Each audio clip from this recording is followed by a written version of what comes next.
In the heart of Umuaga village, the market bustled with life. Sellers called out their goods, from fresh yams to vibrant fabrics. But today, something dark was about to happen.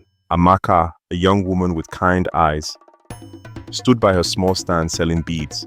Her hands worked swiftly, but her heart grew heavy as she watched. Just across from her, Okeke, a rich man with a cold heart, shoved an old woman selling fruits. "Move out of my way, old woman. You are ruining my business." The elderly vendor fell, her ripe oranges scattering across the dusty ground. People turned to look, but no one spoke. Amaka's heart raced. Should she say something? But like everyone else, Amaka remained silent. After all, who would dare challenge Okeke, the wealthiest man in the village? That night, the village gathered around their fires, as they did every evening.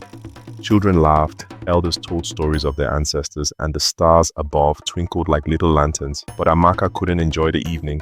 She sat apart, the scene from the market replaying in her mind. Her friend Adana noticed her silence. "Amaka, what troubles you? You've been quiet all evening." Amaka shook her head, unwilling to share the burden she carried.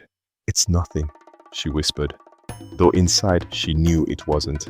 Her silence, like that of everyone in the market, was deafening. Days passed, and the village seemed to darken. Okeke's greed grew like a poisonous vine, wrapping itself around everything. He took over lands, raising prices at the market and paying workers too little. Amaka watched in silence as the village elders stood by, powerless. The villagers whispered among themselves, but no one dared to speak up. "Someone should say something. He's taking everything." "But who? He controls it all."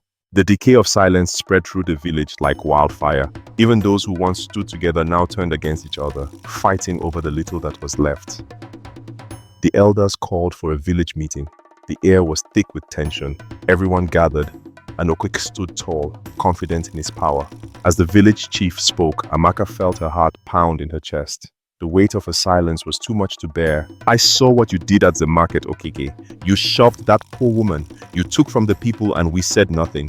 But silence has only made things worse. We cannot allow this anymore."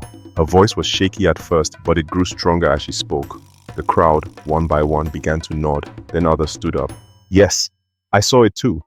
We have to stop him." The silence was broken. Okeke's grip on the village began to crumble, all because one voice was brave enough to speak. In the weeks that followed, things began to change. Okeke, stripped of his power, was no longer feared.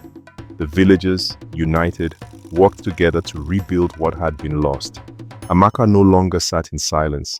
She had found her voice, and with it she had helped save her village. "Sometimes silence is the loudest sound of all, but when we speak we can change the world," said Amaka. And so, Umuaga thrived once more, a village where one voice was all it took to bring light into the darkness. This story portrays the moral lesson that silence in the face of injustice only worsens the situation. Courage and unity are essential for change. The African traditions of market life, community gatherings, and respect for elders are showcased throughout the story, along with the vibrant and rich culture of village life.